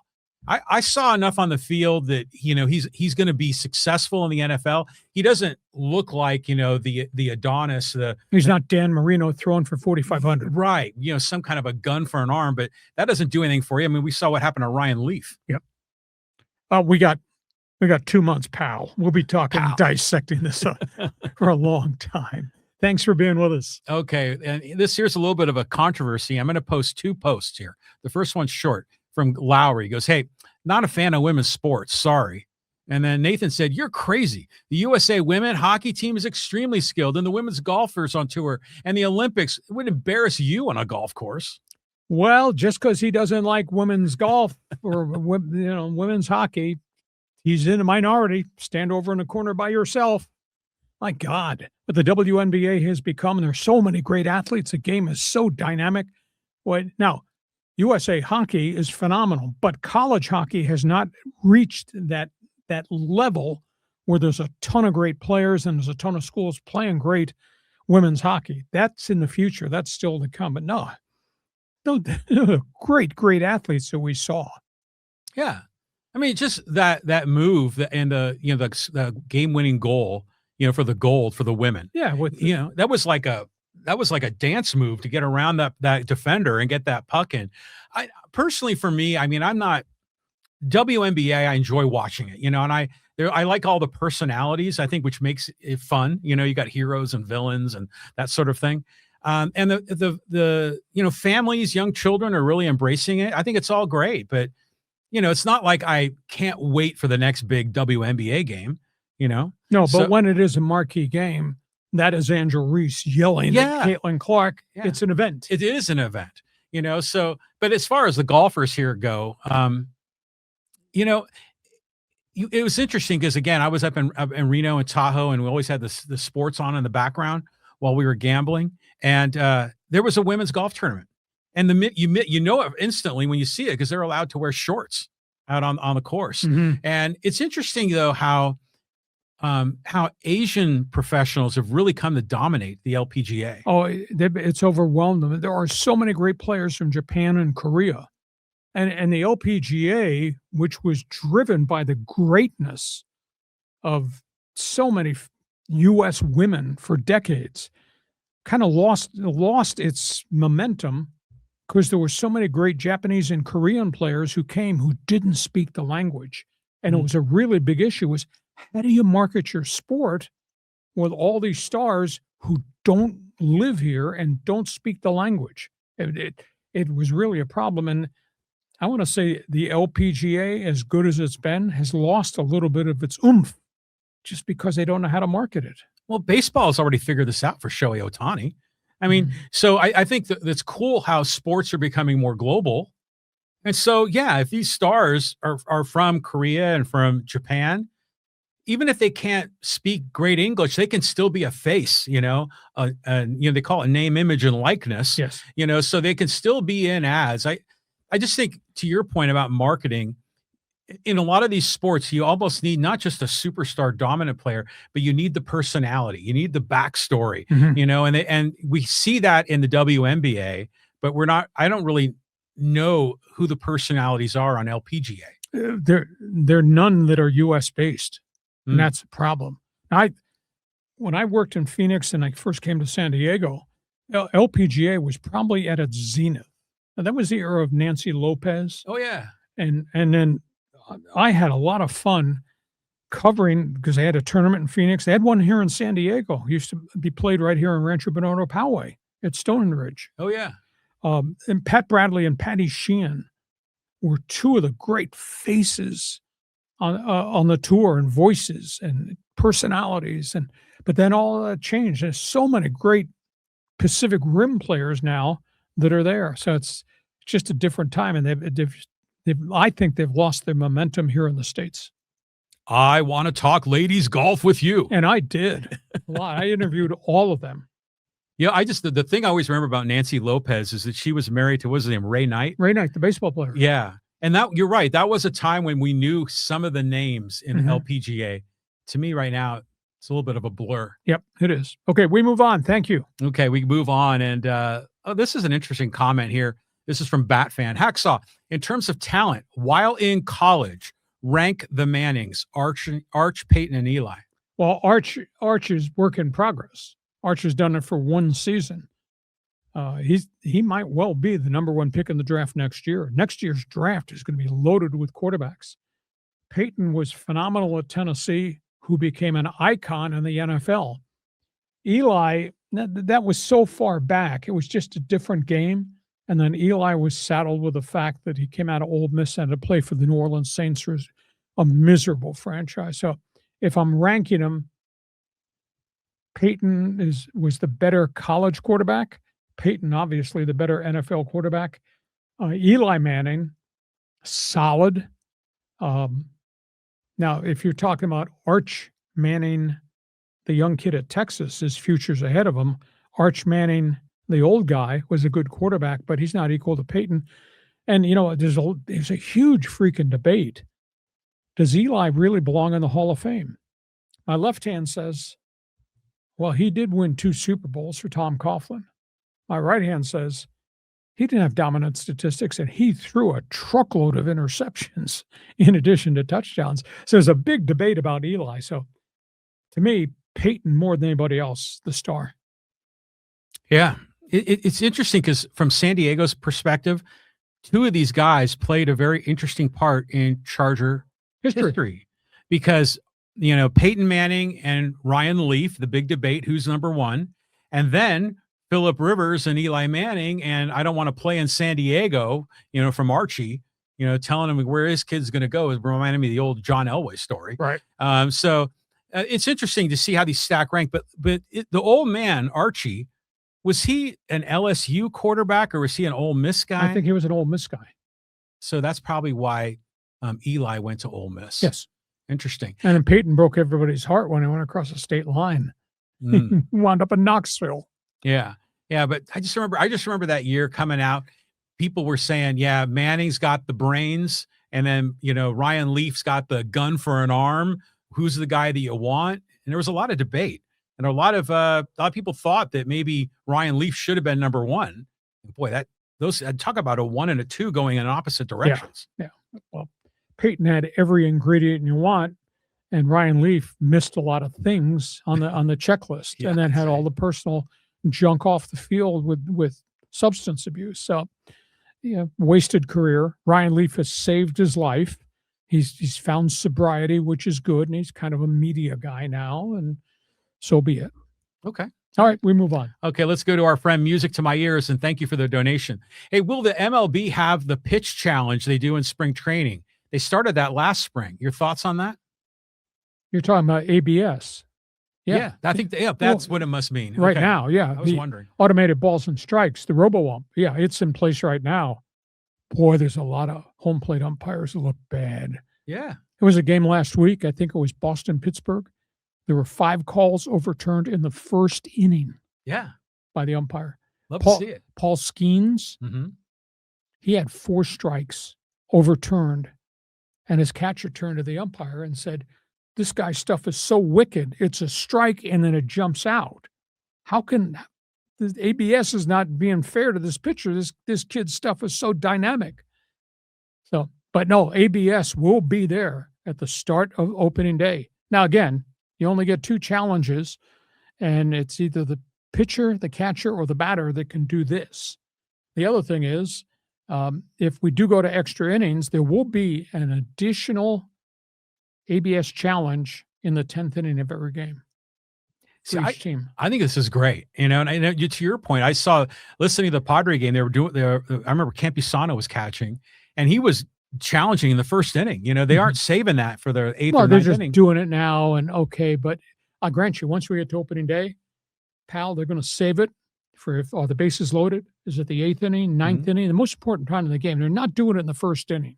I overall love this. I mean, and I think they can get to a point where this is going to be used on every pitch, and the umpire behind the plate is going to be used, maybe safe and out calls. Too much, you know. So I don't know. I'm frankly, I'm thrilled. But you know, the other interesting part of this is the emotional incentives and kind of point of view of a pitcher versus a batter versus a catcher, and how they might call these things. Because I'm certain there's a lot of pitchers who are thinking every pitch I throw is a strike. Well, and manager Dave Roberts said pitchers are too emotional on the mound. Yes. And by the way, it's 60 feet, 6 inches away. And that pitcher is going to be able to scope where that pitch was? No, the catcher and the umpire and the batter. It's right there in front of them. Well, the one question I have is because remember it used to be always the letters to your knees, but you know, tall guys and short guys have different. So are they using, does that rectangle grow or shrink by batter? If your name is Aaron Judge, yes. Yeah, and then Jose Altuve. Yeah. So okay. It'll work. They'll find a rhythm to it, but it's been screwy. These first 2 weeks of spring training games, stuff that's gone on. But these are practice games. They're getting used to it. Trust me, opening day, they won't use it till it was really important, and for the most part, it'll be at the end of the game. Okay. We move on. Okay. This is a 2-parter, 2 different guys on the same issue. We'll go to Mr. Free. He goes, Blake Snell's training was playing video games. And then Nathan says, Blake Snell is always slow to start and because he's a Dodger. And if the Dodgers don't win it all, then everything is all for nothing. Well, I'll be interested when John gets all the spare time, and he's the computer guru. Just let him run a study to see what Blake Snell's first 2 months of every season have been like statistically since he came to San Diego, because he pitched pretty well in Tampa. Then he had the arm surgery. But just see what it happened in San Diego, San Francisco, Dodgers. I'm intrigued to see if his ERA is like 4.99, and the back half his ERA is 2.99. Yeah, he's such an interesting pitcher because, well, he's an emotional guy. We were talking about pitchers being emotional, but what other pitcher do you know of that's got all these like kind of tells where like they not only are they slow starters every year, not only do they seem to be hurt many of the years in the beginning of the season, and then it was the fact that he could never make it through 5 innings or 6 innings because he's throwing so many pitches. Yeah, exactly. And yet, in spite of all these things that they kind of hold over his head, he's won 2 Cy Youngs. Yeah. And he's got one of the biggest contracts of a pitcher in baseball. Yeah, it's just so many weird, conflicting storylines. We'll see where it goes. Homework assignment. Don't screw up here. Okay, yeah, no, I'm going to look at it. I'm curious to know. I'll bet you someone's probably done the analysis. We'll take a quick look at it. Hey, here's from James. Hey, Lee, the Lakers will fix a lot after LeBron goes back to Ohio with his son next year. Him coming to the Lakers set us back by plenty. Well, I don't know if it's all on LeBron. It's just they've tried really hard. But obviously, the Anthony Davis trade did not pan out, and so he's gone. And every draft pick they've had recently under Pelinka just has never played, never participated, nor contributed or done anything of note. So they're going to get $51 million if he opts out and goes home, goes back to the Cavaliers, and that seems to be the emotional sentiment. I'm in the minority. I'm in the street corner. I happen to like LeBron. I think he's a hell of a player. I think he's an unbelievable person. Is he egotistical? Yeah. But there's a hell of a lot of those guys in the NBA. Some of them aren't real good citizens either. But they'll have money. But again, they're going to spend money because they have to pay Austin Reeves probably $40 million. So they'll have some cap space, but they've just never been able to add to the roster. And they got Doncic. And his contract's big, and Reeves' contract's big. They'll have some money to use in free agency. But is it a great draw to go play for the Lakers? Haven't won very much since 2010. That's 16 years ago. Yeah, I mean, I think James is representative of a lot of Laker fans that are down on LeBron. Now, I'm just thinking this out. Assuming he does the swan song next year, goes to the Cavaliers, maybe to James's point, they bring along Bronny. But I was trying to think of LeBron and James Harden on the same team. But Harden, I think, is only under contract for the rest of this year, right? Right. Okay. So, I don't know. I mean, I would imagine a Cleveland fan would welcome him back. I mean, he's still a hero for them, right? Yeah, because he came back a second time and they won. I think he'll come back. And he means a lot to the people. And he's from Akron. He's done so much stuff in the community there. That's the most amazing thing. So, he was here. It was flashy. Won championship. So we'll see where it goes. We'll see where it goes. Okay. All right. Let's go here to Joe. He goes, hey, guys, Lee, I agree with your analysis on the Aztecs season. Still hold hopes this team can pull it together over the next 2 games and win the Mountain West tournament and get that bid for March Madness. Best from Brazil. Well, got to win. That's all there is to it. But what makes you believe they can win, Joe, going forward? Because I know it's neutral floor, which means it's different than playing at the Pit in Albuquerque or doing it up in Logan, Utah, etc. But just have shown no consistency at all to any facet of their game. They've won because they're so deep, and some guys have really picked them up, etc. So I just wish I had a better feel for it. And I wrote about you got to read my column. You Aztec fans, read my one man's opinion column on my website. You can always email me and tell me you agree or I'm full of it. But at the end of the day, thank you, Steve Fisher, Brian Dutcher, to take the level of expectation up here. Holy cow. And so that's where we are, where we can sit here and say, gee, they're going to win 20 games, and that's a disappointment. That shows you all of the level of expectation in our community has risen. So I went to UC San Diego, okay, and they were never a Division I program. And so when the Aztecs hired Steve Fisher, I formally adopted them and welcomed them into the Riley household. And so I'm a big Aztec fan, and I'm kind of emotional about them in a way. I mean, I just love following the kids, and there's been a lot of great storylines. And the way, to your point, how they've come from Nowheresville to suddenly being, hey, we expect them to be a Sweet 16 team every year.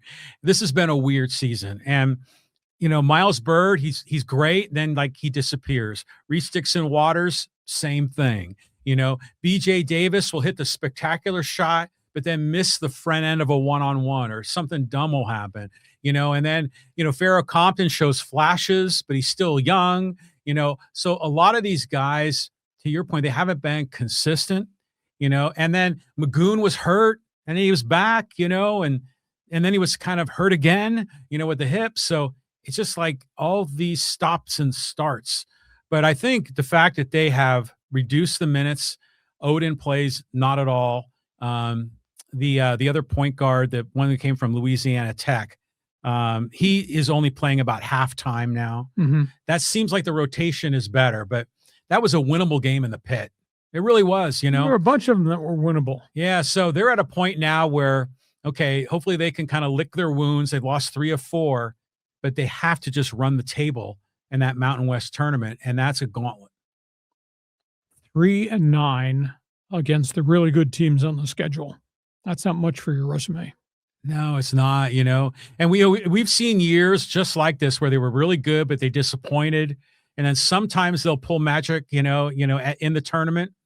But that's their reality, because I don't think there's any way they're going to get in as an at-large. And, even Ziegler in his last column was saying how there's less and less space for mid-major at-larges. Yeah. So pretty much all the mid-majors, you got to win your conference tournament. There might be 2 or 3 exceptions, like a St. Mary's. Yeah, I think he wrote that there were the bracketologists were saying there's 37 at-larges. Mm-hmm. 34 probably taken by the majors. Yeah, exactly. That's a big issue. Okay, we move on. Okay, we're going to move on and go visit our friends on social media. Do we have to? Do we have to? Yeah, there's good ones in here. I'm sure there are. Okay, and all right, let's talk Angels baseball. This is with Fantasy X channel. Lee, who you attracting here on this show for the Fantasy X channel? Hey, Angels fan, don't deserve this. One of the most chill and easygoing fan bases in sports. People need to boycott the Big A until he sells the team. The Galaxy did a boycott a few years ago and to get rid of the GM, and sure enough, won the MLS championship the next season after he was fired once the fans returned. Well, the most unique thing to 10 years of non-playoff baseball and all these losses and these mistakes on free agency, they're averaging 2.5 million fans per game. The fans have not turned their back on Angel baseball because Angel Stadium is kind of a cool place to be, but this is such a long road back, and the farm system is ranked 28th, and they've made so many mistakes on free agents, and they have all the injury problems piled on. So I look at them in spring training; they're 3-7 in the spring, and they're just not competitive. So I just think it's going to be another long summer of baseball. Artie, he seems determined to hang on to that team. Mm-hmm. So, I mean, wouldn't it be even uglier? I mean, as bad as this program has been, to then suddenly see the stadium empty? I don't think it's going to happen because it's a nice night out. So that's the whole mindset. Like, they want affordability. They want a night out. I mean, I want people that are baseball fans and want to see the Angels go in there and win a championship, Mm-hmm. not just, hey, let's take the kids to the game, Come on. So and now they got competition across the street.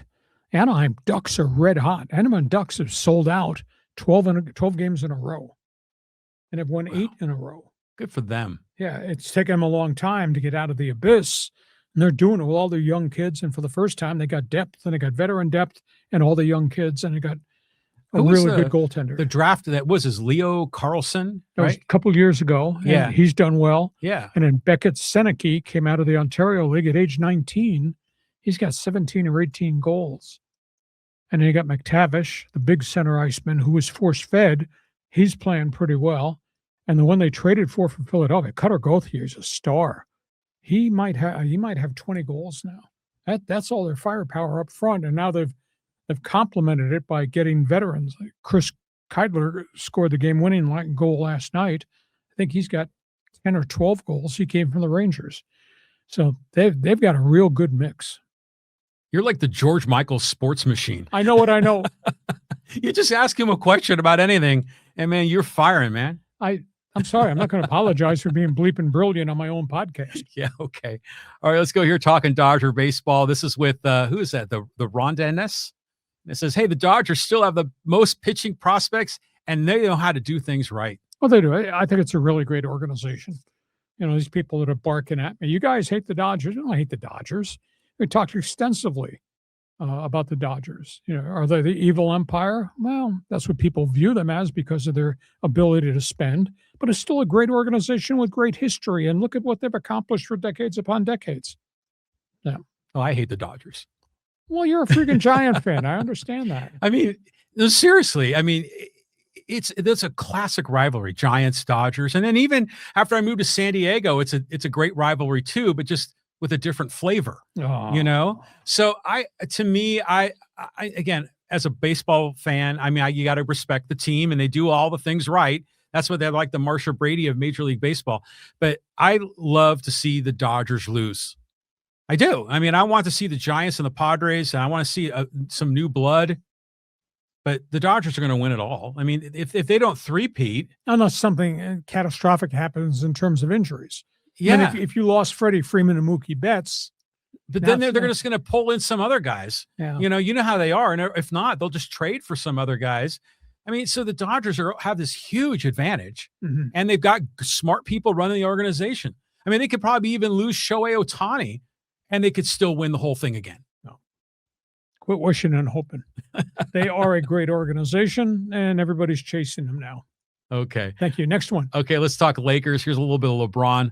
This is from Flash Bainey. Hey, if LeBron leaves after this season, that would open up more cap space for the Lakers, and then they could get some players around Luka. Please, Lakers, do not trade Austin Reeves. I don't think they will because they want to sign him. But it was interesting. A week ago, Rob Pelinka was quoted as saying, I have a game plan, and my game plan is to keep LeBron and to keep Austin. And then effective in July, they're going to have 3 first-round picks they can use as trade bait. Because the calendar will flip. And you can only trade draft picks out 5 years. Well, the Lakers would spend a lot of their picks. Well, as we come to the 2026 season or 27 season, the calendar flips. Lakers will have 3 number ones now they can use as trade bait. So they may have a way to make transactions to go get more players. Now, I don't know if keeping LeBron with Reeves and Luka and then going into the marketplace and trading future number ones is what the fans want. I sense it's not.